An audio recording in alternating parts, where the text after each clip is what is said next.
المؤلف رحمه الله تعالى ونفعنا بعلومه في الدارين آمين. Bahagi yang kedua, meninggalkan segala maksiat. Tuan-tuan muslimin, muslimat sedang jemaah yang dirahmati Allah sekalian, alhamdulillah. Pertama dan selama-lamanya kita panjatkan puji syukur pada Allah dengan izin taufik hidayah Allah Ta'ala jua. Pada malam ini kita sambung lagi bacaan kitab Penawar Bagi Hati karangan Syekh Abdul Qadir Al-Mandili rahimahullahu ta'ala. Kita sedang melihat bab yang keempat pada menyatakan sabar, dan kita sedang melihat bahagian yang kedua, iaitu sabar pada perkara yang menyalahi akan hawa nafsu. Sabar pada perkara yang menyalahi hawa nafsu ini ada 4 bahagian. Bahagian yang pertama kita dah bicara dalam kuliah yang lepas, iaitu mengerjakan taat. Mengerjakan taat menyalahi hawa nafsu, sebab nafsu tidak gemar untuk melakukan ketaatan, so memerlukan kepada sabar. Kemudian malam ini kita akan lihat bahagian yang kedua, yang juga menyalahi keinginan hawa nafsu kita, iaitu meninggalkan segala maksiat. Sebagaimana kita maklumlah, nafsu kita, yang nafsu orang awam macam kita ni, nafsu ammarah bisu', maka maksiatlah yang menjadi kegemaran. Dia tak samalah dengan nafsu orang yang lebih tinggi daripada kita, nafsu radiyah, mardiyah, mutmainnah, kamilah. Adapun yang tu benci kepada maksiat. Adapun kita orang awam ni, orang yang berada di peringkat permulaan ini, biasanya nafsu kita nafsu ammarah bisu', nafsu yang menyuruh kita supaya melakukan perkara-perkara yang bercanggah dengan agama. Jadi nafsu kita ini adalah nafsu yang gemarkan kepada maksiat. Tiba-tiba agama larang ataupun Allah Ta'ala suruh kita tinggalkan, jauhkan diri daripada maksiat tersebut. Maka susah nak tinggal perkara maksiat, perkara yang dilarang oleh Allah Ta'ala ni, sebab nafsu kita gemar, nafsu kita seronok, nafsu kita suka untuk melakukan perkara maksiat ini. Tapi dah agama suruh, maka kita kena sabarlah, kena tahanlah diri kita daripada mengikut keinginan hawa nafsu. Baik, dan dia kata, dan sesungguhnya telah bersabda Rasulullah sallallahu alaihi wasallam, hadis bawah tu dia kata rawahu Tirmizi wa Ibnu Majah wa Ibnu Hibban an Fudalah bin Ubaid radhiyallahu anhu. Apa Nabi kata? Nabi kata al-mujahidu man jahada nafsahu.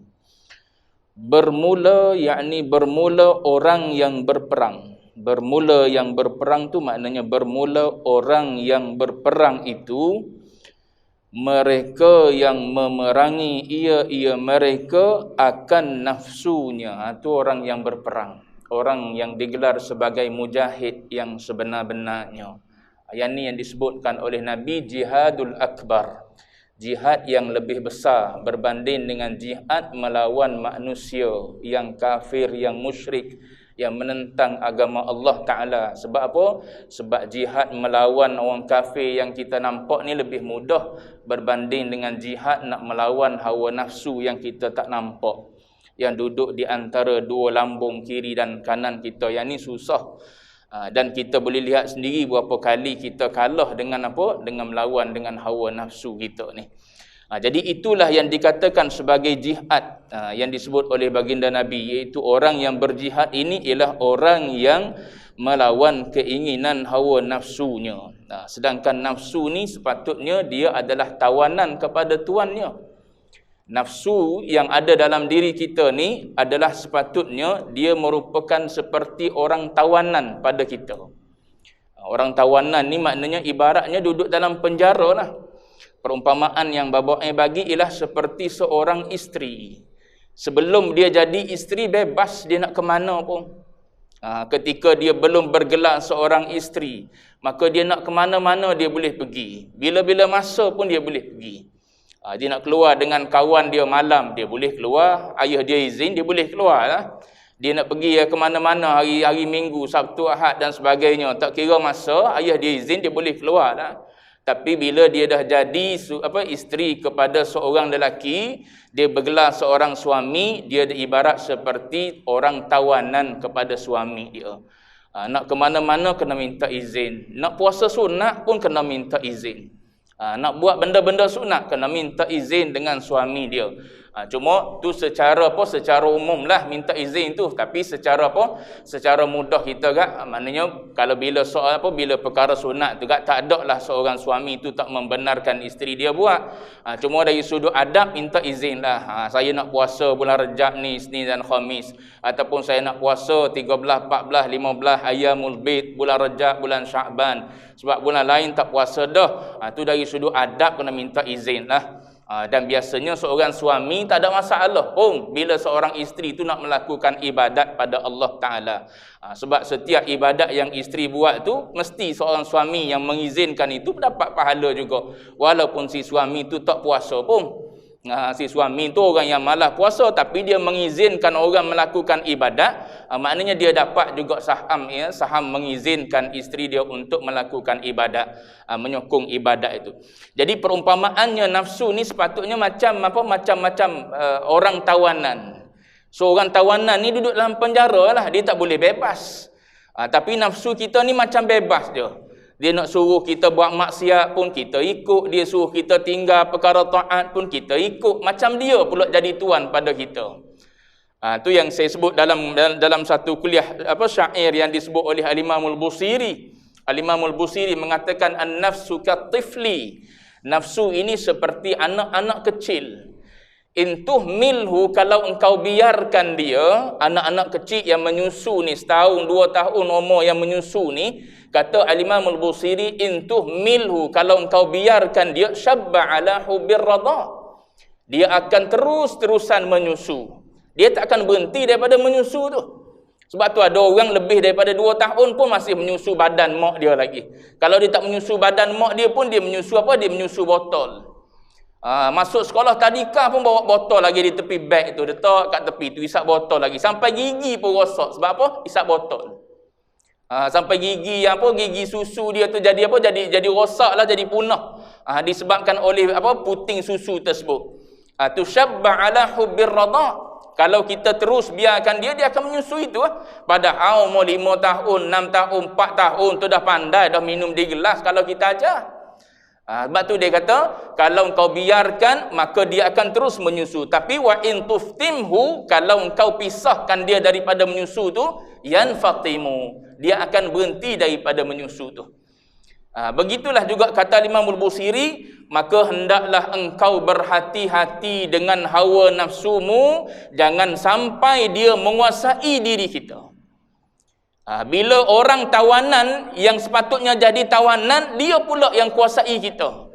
Terlepas daripada tawanan, dia pula yang menawan kita. Maka kita jadi pak turut kepada orang tawanan tu. Kita akan jadi pak turut kepada nafsu tu. Sebab tu Imam Al-Busiri kata, beringat, berhati-hati dengan nafsu, jangan sampai dia yang menjadi penguasa kepada diri engkau. Yang sepatutnya engkau jadi penguasa kepada dia. Bila dia kuasai diri engkau, maka kata Imam Al-Busiri, maka engkau akan jadi seorang yang pekak dan tuli, tak dengar dah suruhan Allah Ta'ala. Allah Ta'ala suruh buat taat, tak nak buat taat. Allah Ta'ala suruh tinggal maksiat, tak tinggal maksiat. Bahkan lebih seronok dengan maksiat, sebab perangai dia suka dan gemar kepada maksiat.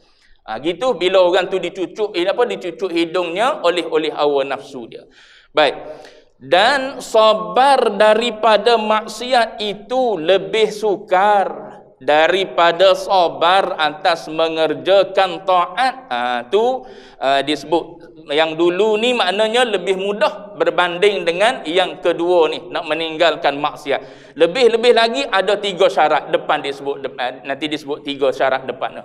Kalau ada 3 tu lagi sedap kita buat maksiat. Dan sabar daripada maksiat itu lebih sukar daripada sabar atas mengerjakan taat. Istimewa maksiat yang sudah diadatkan. Istimewa ni maknanya lebih-lebih lagi maksiat yang sudah diadatkan ataupun maksiat yang sudah jadi kebiasaan. Tak berasa maksiat dah lah bila dia jadi kebiasaan daripada kita. Contoh apa? Contoh mudah tuan-tuan. Isap rokok contoh. Ramai orang terasa contoh yang ni tuan-tuan. Sehari tuan-tuan tak panggil dah saya mengajar, saya suka. Contoh dia tuan-tuan, isap rokok. Tak berasa dah maksiat. Padahal ulama duk khilaf tu antara makruh ataupun haram. Tak ada yang kata harus isap rokok. Bahkan tak ada yang kata wajib dan halal, tak ada. Khilaf dua ya. Ulama dulu kata makruh, ulama kontemporari kata haram. Orang yang warak, yang makruh tak buat dah. Kalau dia tak terima makruh, dia tak terima haram, habis-habis dia duduk di syubhat. Tak tahu aku halal, aku haram sekarang ni. Dah dulu ulama kata makruh, sekarang ni kata haram. Yang mana satu? Duduk di syubhat. Orang warak syubhat tinggal. Tapi sebab dia jadi adat, apatah lagi sekeliling kita pun ada juga orang yang macam tu. Kita berkawan pun orang yang hisap rokok juga. Jawab dia, on lah. Senanglah kita buat perkara tersebut. Macam contoh dibagi nanti mengumpat. Mengumpat ni jadi percakapan biasa dah. Semua orang kadang-kadang terlibat dengan apa? Dengan isu mengumpat ni. Dia jadi adat seolah-olah bila kita duduk ramai-ramai mesti akan mengumpat. Mesti akan ceritalah. Tak cerita sama-sama kita pun kita cerita tentang orang lain yang jauh daripada kita. Cerita tentang artis tu, cerita tentang pemimpin tu, termasuk nak pilihan raya pula lagi sedap mengumpat. Ni nak pilihan raya PRN negeri apa? Negeri Johor. Zaman tu gak sedap sangat mengatur orang. Islam tak kira pakai kopiah kau pakai topi sudu. Topi sudu tahu? Topi ada sudu. Cap tuan-tuan bagi cap. Tak kira agama, tak kira mau pakai kopiah, pakai serban, aku halal lah mengumpat dah. Ni pakai apa? Pakai topi sudu, pakai cap. Boleh apa? Diharamkan mengumpat. Mana ada agama ajar gitu. Agama tak kira mu pakai serban sebesar saji. Saji tahu saji? Tudung saji tu lah. Kau pakai serban sebesar kubah masjid kau, engkau tak pakai topi sudu, topi apa? Topi cap tu kau, tak kira asal mengumpat haram. Tapi orang hari ni seolah-olah jadi halal lah tu bila diadatkan. Jadi ada, kena sebut nama fulan bin fulan. Atas sebab apa kita sebut tu? Atas nak menzahirkan kezaliman kau. Tu ada pula lah bab-bab mengumpat, kena tengok pula lah yang dibenarkan oleh agama, bidang-bidang ataupun bahagian-bahagian tertentu dalam mengumpat tu. Adakah termasuk dalam kategori-kategori yang dibenarkan mengumpat tu? Kalau tak termasuk tetap haram walaupun kita pakai jubah, pakai serban duduk atas pentas ceramah. Ni tak kecek atas politik mana-mana ni. Saat gitu tuan-tuan tengok, ustaz ni hentam pas pula kau sekarang ni. Dah, tak kata gitu. Siapa-siapa ya? Hatta yang pakai cek pun. Baik. Ni nak sebut contoh bila dia jadi adat kebiasaan. Kita duduk ramai-ramai lepas minum apa? Lepas dengar orang mengajar. Kita akan bercakap boleh jadi tentang orang. Masuk topik orang tu. Lepas tu, masuklah definisi mengumpat tu. Apa yang dimaksudkan dengan mengumpat? Zikruka akhaka bima yakrah. Engkau sebut tentang seseorang saudara kamu seagama dengan kamu, andai kata dia dengar, dia tak suka, dia benci. Ngumpat tu. Baru lepas kuliah, kopiah budak atas kepala lagi, jubah duduk tubuh lagi. Kita cakap benda yang sedara seagama kita, andai dia dengar, dia tak suka, ngumpat tu. Walaupun masih dalam kawasan surau, dalam kawasan masjid, dia tetap dikira sebagai mengumpat. Tapi ada tak orang tegah? Tak ada orang tegah. Sebab apa? Dia seolah-olah jadi adat kebiasaan dah. Kalau tak cerita topik ni tak sedap dia tu. Pas nak cerita apa? Sebab tu ubat dia, ulama sebut, ubat nak elok daripada penyakit-penyakit yang beradat dah ni, yang jadi adat ni, uzlah. Banyakkan menyendiri. Nak cari orang yang boleh jaga benda tu. Zaman kita hari ni payah. Nak cari orang yang boleh jaga benda-benda ni. Terjatuh pada mengumpat, terjatuh pada dusta, terjatuh pada mengatur orang. Maka nak cari zaman kita ni, hatta orang yang ada agama pun payah. Jadi ubatnya ulama kata banyakkan beruzlah, banyakkan bersendirian. Tujuan dia nak ubat diri kita, bukan nak ubat orang lain, nak ubat diri kita lah. Supaya kita ni selamat dunia, selamat akhirat. Sebab dosa melibatkan manusia, maka taubatnya cukup payah. Ngaji dah dalam bab taubat dulu. Baik. Mana tadi? Istimewa maksiat yang sudah diadatkan, bila dia dah jadi kebiasaan, kerana bertulung-tulung padanya pada maksiat yang beradat tu, tentera hawa nafsu dan tentera adat. Dua, nafsu kita pun suka, adat sekeliling pun orang pun gemar belaka. Tuan-tuan tak percaya, tengok dalam Facebook lah. Mengumpat hari ni bukan dengan lisan lagi dah, mengumpat hari ni dengan jari. Kita duk type mesej kita share komen tersebut, ataupun kita tulis komen dan sebagainya tu. Itu mengumpat zaman kita hari ni. Tu andai sampai ke tuan dia yang baca tu mesej komen tu, tuan dia suka ke tak suka, kita kata begitu. Kalau tuan dia tak suka, masuk dalam definisi mengumpat, dia tetap haram. Sebab mengumpat ni tak semestinya dengan lisan, dengan isyarat mata pun, dengan isyarat badan pun, body language jadi mengumpat. Aisyah kan pernah isyarat pada Nabi, seorang datang bertemu dengan Rasulullah, rendah orangnya. Aisyah tunjuk dengan tangan je. Nabi kata, engkau telah mengumpat dia. Dengan isyarat je. Isyarat pun dikira mengumpat, hujung mata pun kira mengumpat. Body language pun dikira sebagai mengumpat. Dan apatah lagi kalau kita keluar dengan lisan kita sendiri, kita tulis secara terang-terang, pun termasuk dalam mengumpat juga. Itu sebab kata tak selamat zaman hari ni. Banyak orang yang terlibat, hatta diri sendiri pun kadang-kadang kita berasa kalau kita tak buat benda tu, tak ada orang nak berkawan dengan kita. Padahal itu jalan selamat.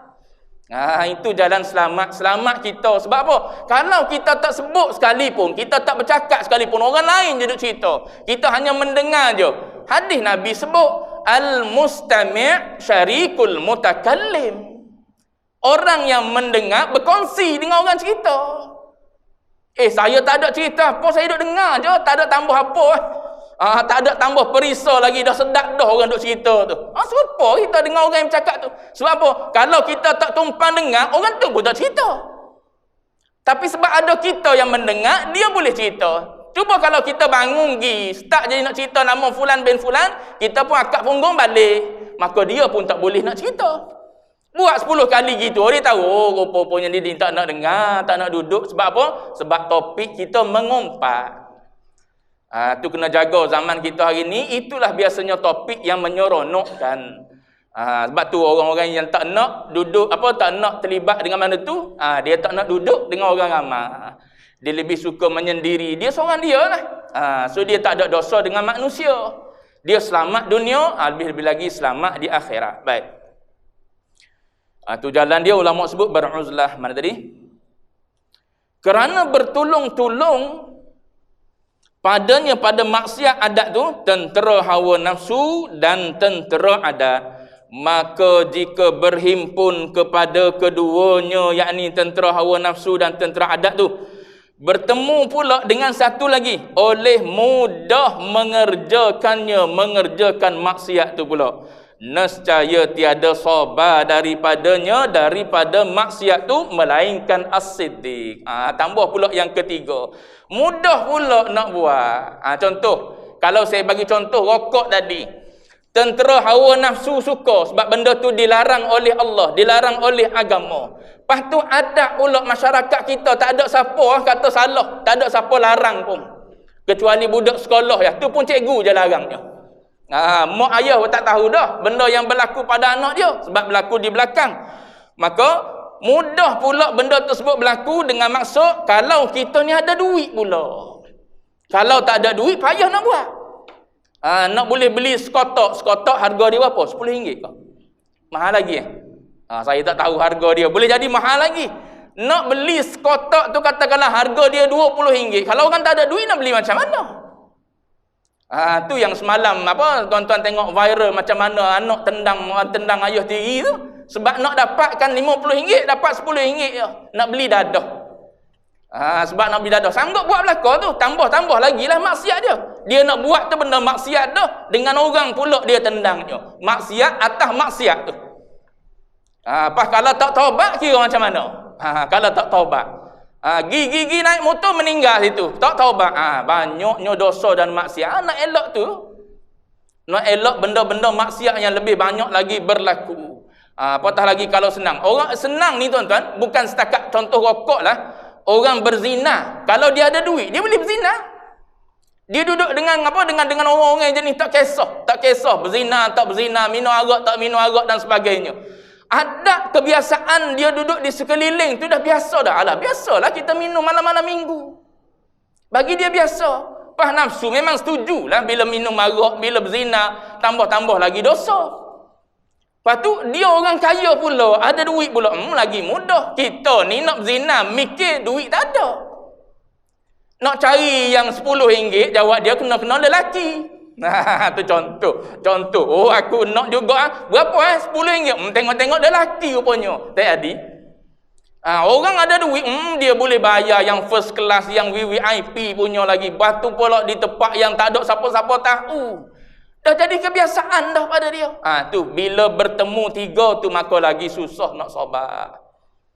Sebab tu boleh jadi Allah Ta'ala tak bagi kita kaya. Bila tak jadi orang kaya ni, tempat kita mari masjid lah. Sebab apa? Nak tadah tangan minta rezeki masjid.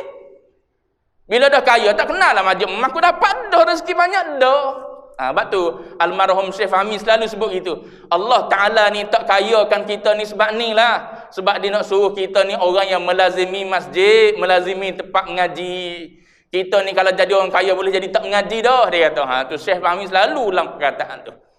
Betul boleh jadi benda tersebut Allah Ta'ala jadikan begitu supaya apa? Supaya kita tak disibukkan dengan perkara yang melalaikan kita, yang jadi apa? Keinginan hawa nafsu. Maka dia kata kecuali melainkan tu yang boleh sabar juga walaupun ada tiga benda ni. As-Siddiq, maknanya orang yang benar-benar jujur. Macam Abu Bakar As-Siddiq. Orang yang benar-benar jujur, maka dia boleh tolak tiga-tiga tu. Tentera hawa nafsu dia boleh tolak, tentera adat dia boleh tinggal, ataupun kalau dia berada dalam keadaan dia mampu mudah nak mengerjakan pun, dia tak akan terjerumus pada perkara-perkara maksiat tersebut. Jika dia jujur. Baik. Artinya orang yang banyak benar, tu makna kepada As-Siddiq itulah. Bermula yang demikian itu. Mana yang demikian itu ni? Tiga perkara tadi. Maksiat yang berhimpun tiga perkara tu. Tiga perkara. Tentera nafsu, kemudian adat, kemudian mudah pula untuk kita nak mengerjakan tu. Seperti apa? Seperti mengumpat. Itu dia bagi contoh. Mengumpat ni apa? Buka yang memalukan. Kita membuka sesuatu yang memalukan saudara seagama kita. Tu saudara seagama tu kena highlight. Sebab Nabi sebut zikruka akhaka, menyebut engkau akan saudara engkau, maknanya saudara seagama engkau. Tu dikira mengumpat. Maknanya keluarlah daripada definisi mengumpat kalau kita sebut orang yang tak saudara seagama dengan kita. Kena faham gitu. Maknanya kalau tuan-tuan bercerita tentang Ahcong tak apa. Kenapa cerita tentang Ahcong tak apa? Sebab dia sendiri dah merendahkan kedudukan diri dia. Layak kita cerita. Apa yang sebab dia merendahkan diri dia tu? Iman tak ada, dia kufur. Dia memilih untuk kufur tu jalan dia merendahkan diri dia dah sendiri. Maka layaklah untuk dia disebut-sebut. Adapun orang mukmin ni dia ada iman walaupun dia tak beribadat pada Allah. Iman tu ibadat paling besar sekali. Iman tu ibadat yang paling berharga sekali. Walaupun tak ada amal, manusia yang ada iman boleh masuk syurga lagi. Tapi kalau kufur, duk buat kebajikan atas dunia, dia duk buat apa? Duk buat charity je atas dunia, tapi kufur dia. Tak ada apa-apa di akhirat nanti. Tu nak beritahu beza orang yang beriman dengan orang yang tak beriman. Jadi orang yang beriman ni walaupun dia tak beribadat, dia masih ada nilai di sisi Allah Ta'ala. Sebab tu tak boleh kita nak mengumpat suka-suka untuk orang yang beriman saudara kita ni.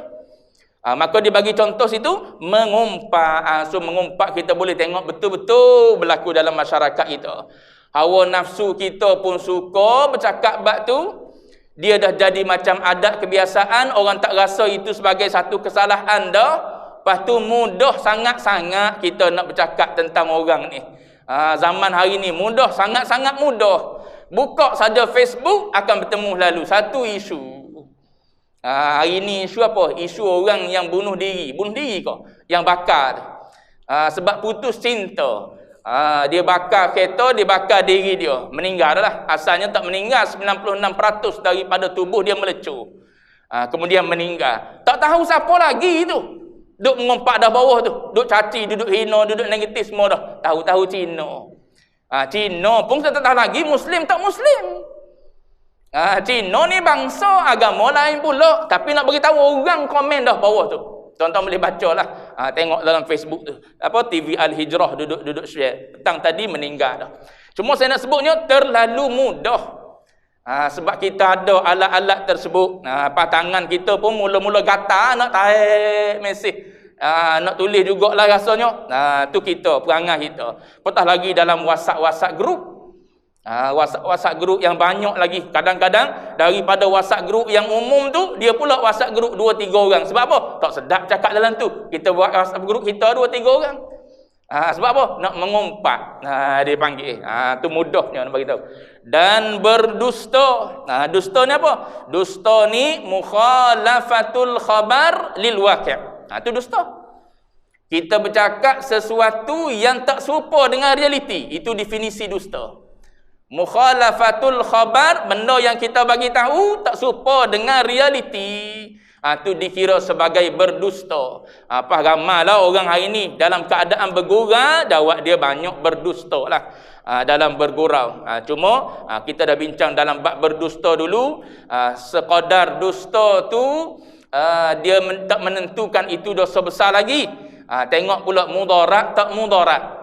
Dosa tu tetap dosa dah. Besar tak besar, tengok mudarat ataupun tak mudarat. Menyakiti ataupun tak menyakiti dengan dusta yang kita buat tersebut. Baik. Dan berhajat pada menolak akan yang demikian itu. Yang demikian maknanya maksiat yang beradat itu kepada sabar yang bersangatan. Nak boleh tinggal maksiat yang jadi adat dah ni, yang mudah kita dapati, mudah kita kerjakan sesuai dengan hawa nafsu kita. Yang ni dia kata perlu kepada sabar yang bersangatan. Dan ubatnya saya sebut tadi ialah beruzlah. Banyak kalah diri kita duduk menyendiri seorang diri. Kenapa duduk menyendiri tu, duduk seorang tu? Marilah minum sekali ni, sedap sikit buah. Tu kita. Orang yang duduk seorang tu kita rasa macam macam tak kena duduk seorang itu. Padahal orang yang duduk seorang tu lah dia nak mengubati diri dia, nak jaga diri dia daripada apa? Terjebak dengan dosa. Bila terjebak dengan dosa, dosa tu pula dengan manusia, maka susah nak minta ampun dengan Allah. Sebab apa? Melibatkan anak Adam. Kena minta dosa minta ampun dengan anak Adam. Tu kalau mazhab Syafi'i, jawab dia, kita kena pergi cerita pada orang yang kita umpat, yang kita buat dosa tu, kita kena cerita secara tafsil. Kena cerita satu-satu. Hei, aku ni dulu ada buat dosa padamu, ada mengumpatmu dulu. Ada buat dosa padamu dulu. Mu buat dosa apa? Aku mengintai binimu. Siap. Kita berani kau nak pergi cerita gitu tu. Kalau kita berani, boleh jadi dengan keberanian kita tu balik hasilnya ada 5 jari duk pipi kita. Berani kau kita nak pergi cerita. Dulu aku mengupakmu. Mu kata apa pada aku? Aku kata begian cerita pada dia.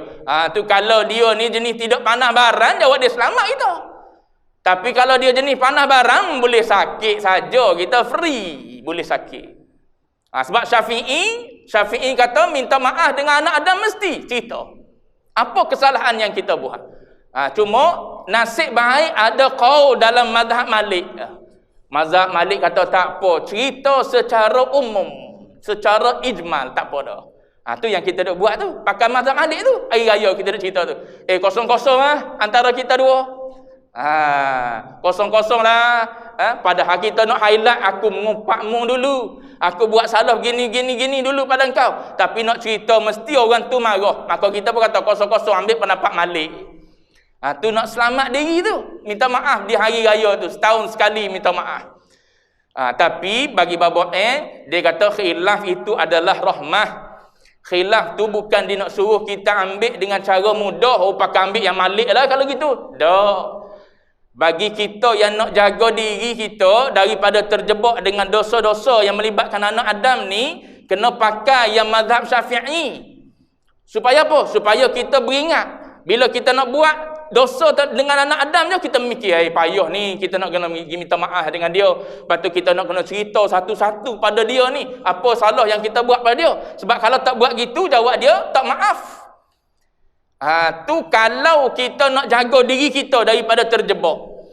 Lepas tu, bila terjebak juga, ataupun contohnya ada orang yang dulunya zaman jahiliah, dia tak kenal agama, tak tahu pun apa itu mengumpat. Ada orang jenis macam tu, tak erti. Tak tahu pun apa itu mengumpat, apa itu mengadu domba, tak tahu. Sebab apa? Sebab tak mengaji. Bila tak mengaji, tak kenal sifat-sifat mazmumah ni, tak tahu pun itu dikira sebagai dosa. Duk cakap, duk cerita, tak tahu pun itu sebagai dosa. Tiba-tiba mari satu masa dia insaf, masuk tua, boleh jadi mari penyakit mula sedar, mari mengadu pada kita agamawan mengadu pada kita, ustaz, saya ni nak taubat dah, dosa banyak sangat dengan anak Adam. Maka pada masa tu kalau kita cerita pada dia, kalau dosa dengan anak Adam, kat jawab dia mazhab Syafi'i, kita kena pergi bertemu dengan setiap orang yang kita buat tu, kena cerita satu-satu. Oh, jawab dia, payahnya ustaz, kalau gitu biarlah, saya tak payah taubat. Jadi pada waktu tu tak sesuai lah orang yang jenis macam tu, kita bagi pendapat yang datangnya daripada mazhab Syafi'i. Untuk nampak mudah beragama ni, kita bagi tahu pada dia, kalau gitu pergi bertemu dengan fulan bin fulan tu, cakap dia minta maaf 0000. Ataupun sempena nak hari raya kita ni, nak masuk Ramadan kita ni, hantarlah mesej minta maaf secara umumnya. Sejak kita berkenalan dulu ada dosa-dosa yang kita buat, boleh jadi di belakang terumpat ke, terambil ke dan sebagainya, minta halal 00. Boleh gitu. Sebab apa? Sebab boleh jadi kalau kita pergi bertemu dengan dia, kena pula orang yang kita buat kita buat jahat tu, dia jenis orang yang panas baran pula, boleh penyakit lain pula pada kita. Ambil pendapat Malik. Tu babak yang sebut gitu. Keluasan tu bukan untuk kita berseronok, tak. Oh, kalau gitu tak apa. Kita mengumpat dulu, nanti sampai hari raya kita hantar mesej pada dia. Kita hantar dengan dengan stiker je. Malam hari raya tu 00. Kalau gitu kita pakai pendapat tersebut, jadi kelonggaran pula. Sebab tu agama letak kaedah idza tasa'a daqa. Bila terlalu luas, kita kena sempitkan. Maknanya kita kena ambil pendapat yang sempit, supaya apa? Kita boleh jaga diri kita daripada terjebak dengan dosa. Tapi wa idza daqa, bila kita berada dalam keadaan kesempitan, ittasa'. Kita kena ambil pendapat yang luas. Tu yang bila tak ada benda yang halal nak dimakan dah, sempit tu kita tu. Apa yang ada? Yang adanya boleh jadi jasad sahabat-sahabat kita yang dah meninggal, dah boleh jadi. Maka ambil daging dia makan, tak apa. Sebab apa? Kita berada dalam keadaan sempit. Tapi jangan pula duk ambil daging-daging yang kena gelek atas jalan raya, saat makanan duk banyak lagi. Tu dia panggil kaedah idza tasa'a daqa. Bila terlalu luas, kita kena sempitkan. Idza daqat tasa', bila sempit, maka kita perlu perluaskanlah, supaya apa? Supaya mudah untuk orang beramal ibadat.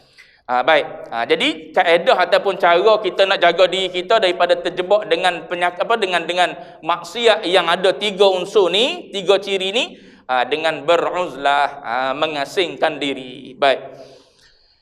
Bahagi yang ketiga. Sikit lagi sempat ni. Yang ketiga pendek.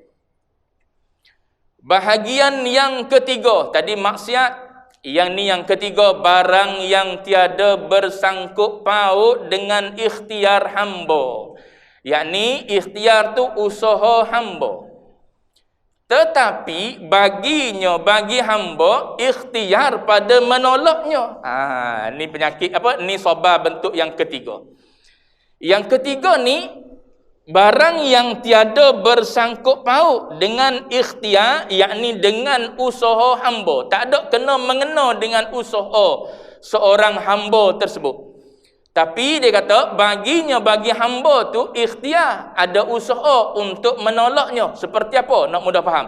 Seperti menyakiti akan dia seorang itu oleh orang yang lain dengan lidah atau dengan tangan. Tu kita tak buat khianat pada orang. Kita tak mengumpat orang, kita tak mengata orang, kita tak mengeji orang dan sebagainya. Orang kata pada kita. Tu orang yang kata pada kita, dia tak sangkut paut dengan kita tu sebenarnya. Tapi orang berkata pada kita, orang mengumpat kita, orang keji kita, orang caci kita. Maka kita yang terima tu, yang dengar tu, orang caci kita, orang keji kita, orang umpat kita sampai pada kita tu, maka dia kata sabar atasnya, atas bahagian yang ketiga ni dengan cara macam mana? Ketiadaan membalas, jangan balas. Tu payah juga. Orang kata bergiam-giam pada kita, kita duduk diam saja, payah gitu. Apatah lagi kalau ada member-member pula, mu ni lelaki ke perempuan? Orang kata macam-macam pada kita, kita senyap. Sebab apa? Kita mengaji kitab penawar, kita tak balas dah. Sebab apa? Ni Sabar ni yang duk belajar dalam kitab penawar ni. Mari member kita, mu ni lelaki ke jambu? Mu ni lelaki ke pondan? Oh, kita pun naik angin jawab balik lah kita. Asalnya tak nak jawab dah. Sebab apa? Duk tahan Sabar ni, nak jawab tak nak jawab, nak jawab tak nak jawab. Kalau aku jawab, dia kata punuh ayat aku mengaji dalam kitab penawar. Tapi dah member mari hasut kita, mu ni jambu. Kalau aku jawab lama dah. Kalau aku bagi dah sebiji. Kalau aku buat begitu begini dah, kita pun naik darah jantan.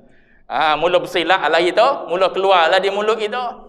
Agama bukan tak bagi, tapi agama bila dia bagi, dia benarkan kita balas tu serupa sebiji.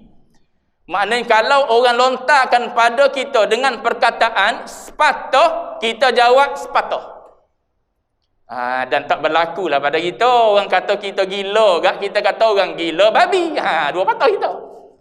Lebih dari kita tu.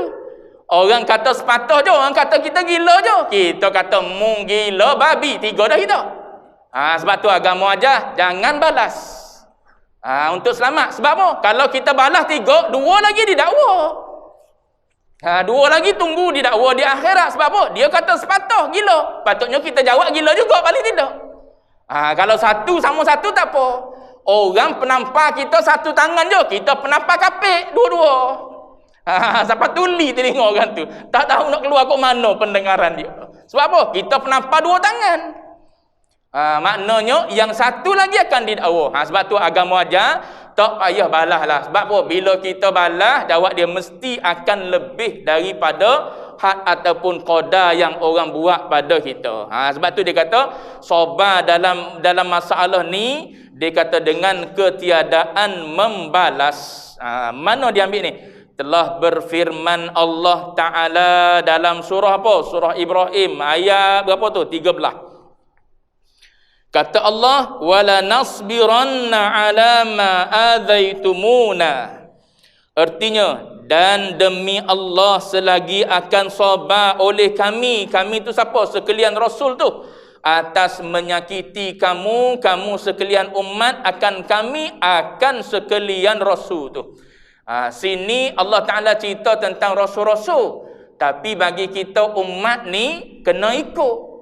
Sebab Nabi-Nabi dan Rasul ni adalah contoh tauladan yang terbaik bagi umat. So bila mana Allah Ta'ala ajar kepada Nabi-Nabi supaya apa? Supaya bersabar atas segala perkara yang menyakiti para Nabi dan Rasul, maka kita umat pun kena sabar dengan cara tahan, jangan balas. Macam saya pernah sebut kisah apa? Kisah Ali Zainal Abidin As-Sajjad.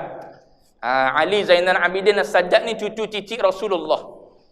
Cucu cicit Rasulullah ni, orang nak tahu adakah dia ni betul-betul cucu cicit Rasulullah. Maka ada orang upah seorang lelaki untuk pergi caci maki dia. Lepas daripada kuliah, mari seorang lelaki meluru kepada Ali Zainal Abidin As-Sajjad. Dia digelar sebagai As-Sajjad sebab dia sangat banyak bersujud pada Allah Ta'ala.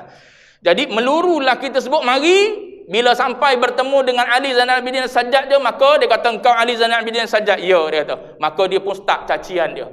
Berantai-rantai cacian, habis semua haiwan dalam zoo dia sebut. Ibarat kata gitulah, dia caci maki semua sekali, selesai. Yang anak-anak murid Ali Zainal Abidin yang ada di kiri kanan dia ni, kalau boleh nak lawan balik dah.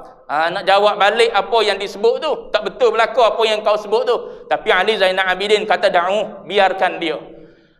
Bila selesai kawan ni kata habis semua dah, maka dia pun kata, cukup apa yang kau nak sebut? Cukup, habis dah semua aku sebut, aku luahkan semua dah apa yang aku benci.